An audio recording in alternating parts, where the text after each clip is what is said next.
Hello, my name is Matt. Welcome to Unbearable 73. So, this episode is overall the review of the Orville Season 3, Episode 8, Midnight Blue. But first, as I usually do, since I do a sort of 50-50 spoiler review, I will finish up with some comments about Episode 7 in case anyone is watching this recently and doesn't want to be spoiled completely by the episode of my reviews. So, Episode 7 should have been split into two episodes. So it was 1 hour and 20, like 15 minutes, okay? And if you're going to put something on that's that long, then you really need to be making it like a mini movie and not stuff jumbled together, okay? They should have had the Genesi storyline with maybe the Kiali Lamar romance subplot as its own episode. This would have allowed them to show more of the origin of the Kalons, for example, in the other episode, which you could have split into two, and to spend more time with Isaac having emotions and maybe making it, that was a very awesome scene that he did as an actor where he had all these emotions all of a sudden, and then when he lost them. But it would have been nicer if you saw him go through a whole range of things and the emotions didn't just turn off; they faded, and he had a sense of loss, and he sees it going away, and it would have been, I think, a better written episode that had, but they couldn't because you had an hour and 20 minutes with two episodes jammed into one. Yeah. Though, to be honest, I wouldn't have taken Isaac's emotions away completely. Maybe make them be muted by him being a newer model so that they're really sort of like really, really hard to access his logical advanced Kalon model program suppresses them or something. Because they've always been, based on what I said before, they describe that there's some sort of emotional subroutine going on inside Isaac that it's just we they don't it's a anyway. I've talked about this before, so I'm not gonna waste time on that. I did like how Finn and Isaac's relationship worked out. Isaac was willing to sacrifice his entire self to make Finn happy, which is a type of love, the sacrifice of the self for another. Love is not just an emotional feeling. Love is a rational choice to wish for the betterment of someone else to some varying degree.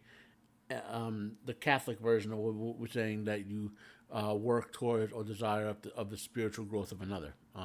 That's the highest form of love, in Catholic theological teaching.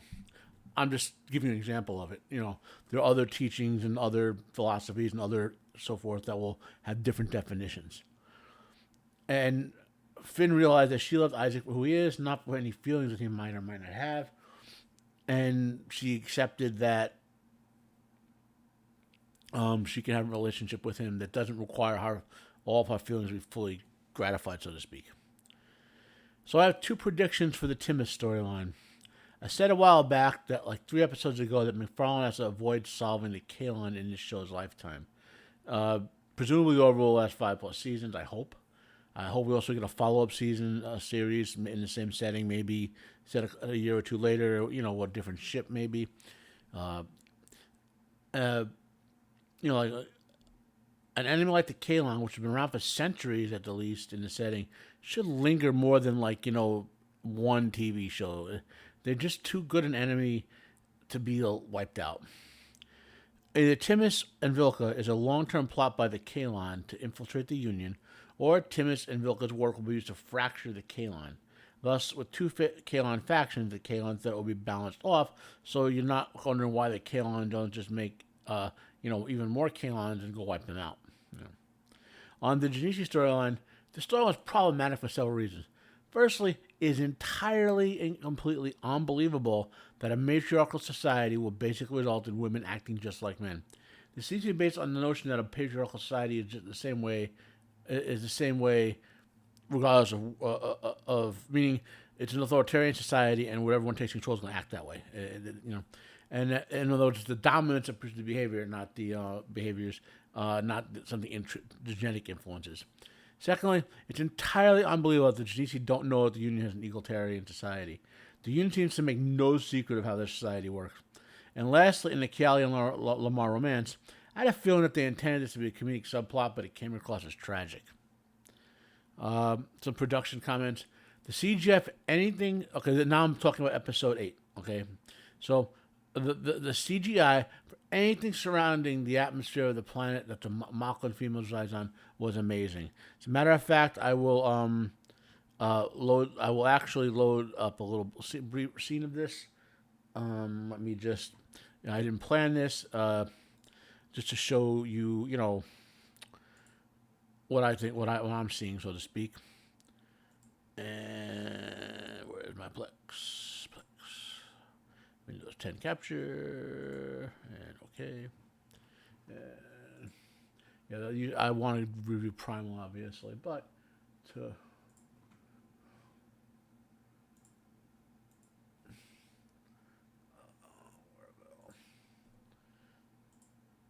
okay. Now I'm going to mute this as soon as it starts and put on. I don't really care. Like I said, I'm just gonna find the scene that I want to see. It should be right in here. Oh, here we go. So you can see just the visual background of it, like right here. I mean, look at the coloring, right? So if we go a little further along, do they show it? Yeah, they will show it in here. Watch if I found the right scene. Okay, you can see that again. You can see out the window of the Orville, like just watch when they show the planetary effects. Okay, the people doing this are technically amazing, right? Okay, but look how beautiful that yeah, and watch when they show the exterior of the ship leaving. Okay, look at the coloration and the technical work on the space effects have been amazing for this whole season. But the artistry that they put into this should be nominated for an award. Look how amazing that looks. Okay, so I just wanted to show that out. It's amazing, and obviously I keep saying it, but okay. So now it's beautiful. It should be nominated for an award. Okay. Now let's go on. Now just a plot review, and again the spoiler safe or mild spoiler plot review part. Of this. Let me say this episode gets points alone for being direct and to the point. Otherwise, my score would be lower than it even already was. They had one main plot, which spawned two main subplots. It was not interrupted by either by scenes that had no relation to any plot or by a pointless parallel main plot, which I talked about for the last episode and the 1 and 2 episodes before that. Okay, I will also admit I'm suffering a bit of Topa fatigue. I really want the Orville to be dealing with like strange new stuff, exploring stuff, maybe that sort of things. We don't need to resolve every single ongoing storyline this season. Well, we don't know if this was going to be renewed. There's always those rumors that Seth might not be making it. Might be making this the last season. The main plot of this episode was that it was time for the joint inspection by the Union and the Malkin government of the Malkin female colony. Okay, I know the plan has a name. I just don't remember it. The Union command chose the Orville to do the inspection for reasons. So Bortus and Grayson are sent on the mission. There's a hint of potential for romance between Bortus and Grayson. If it's not just me picking that up, if it really is there, then I prefer they don't go in that direction. I'd prefer them to have a platonic friendship. Also, Bortus I like the woke nonsense going on with it. Bortus is actually a legit attempt at diversity. He's a unique individual and well-done character who happens to be homosexual. Bortus becoming bisexual all of a sudden would be just as wrong as, I don't know, Alan Scott, the Golden Age Green Lantern, who had kids and grandkids suddenly become homosexual in this issue.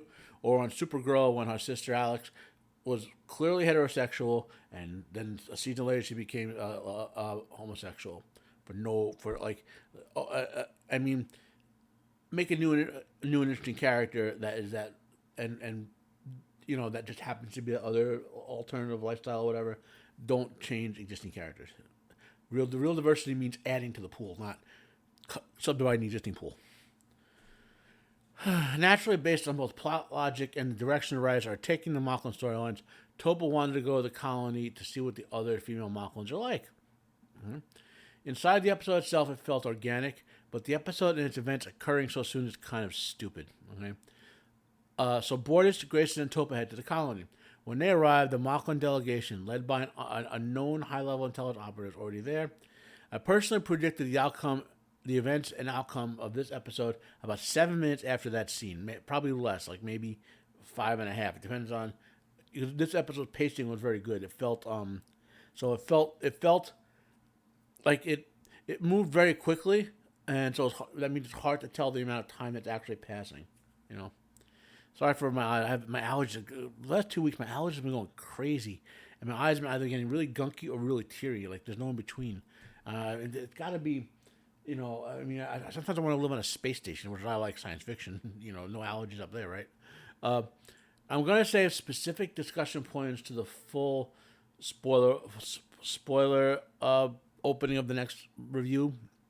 Because for all its faults, there's a lot of good in this episode, especially by the actors who make some shaky at best writing at various points worth overlooking. So what do we talk about then? Well, The Orville as a show followed the Malcolm storyline to its relentless, logical place of this episode, okay? There's really no way to do anything else given how the Malcolm society is structured and how hardline they are about anything. And that's something worth considering, okay? Think about this. Everything we know about the Malcolms is that they take hard stances on everything as their first reaction to anything. Okay? Even Borders, who's more subdued about it, tends to take that position, okay? They actually played it off a comedic plot point very well on The Orville when Borders is hard takes. I wonder if that's a deliberate species trait in the show Bible about the Malcolms. They will be very stubborn and have hard takes up front, and then will change their position when given information. Because you can see every Malcolm do it when confronted on an issue if you go back and rewatch Malcolm scenes for past 3 seasons. This is also the first episode of the season where not only did they not use Isaac, but they were not confronted with a situation where Isaac should have logically have been the assigned crew member to do something. Okay? So there's something there. Final thoughts on this episode, at least till the next, you know. There's a lot to like and a lot to dislike in this episode. I also think I docked at some points because of topo fatigue. I'll give it a 7.2 out of 10. You know, the amazing effects around that planet boosted this thing by a whole 2 points. Just to watch those couple of scenes of the atmosphere of that planet and the Orville flying through it and whatever. Of any scenes in this, there's a couple scenes later I went back and rewatched like briefly, but the atmosphere of that planet, those scenes and this Orville flying through it, I watched 3 or 4 times, so they're worth it. Comment down below if you have any questions for me about this video, or please at least share your thoughts. Share this video if you enjoyed it. Like if you like, dislike if you dislike. Subscribe if you want to hear more from me. My name is Matt. This has been Unbearable 73. Have a nice day, and I am out of here.